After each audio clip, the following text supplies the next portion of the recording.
A rare Hawaii blizzard warning is in effect while Colorado remains dry and snowless. Hawaii has flood watches and blizzard warnings in effect. Meanwhile, Colorado remains under drought conditions and has also had a record snowless year. CNN meteorologist Derek Van Dam discusses the rarity of these events. Blizzard warning has been issued for Hawaii. It's for the summits on the Big Island of Hawaii. A foot of snow and 100 miles per hour gusts expected.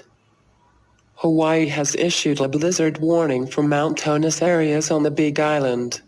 If you were in a blizzard warning, you can't expect very heavy snowfall, gusty winds over 100 miles per hour, and whiteout conditions.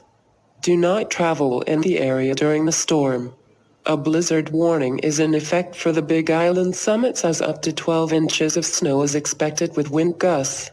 With mountain peaks over 13,000 feet, getting cold enough during the stormy season isn't too hard to do up there.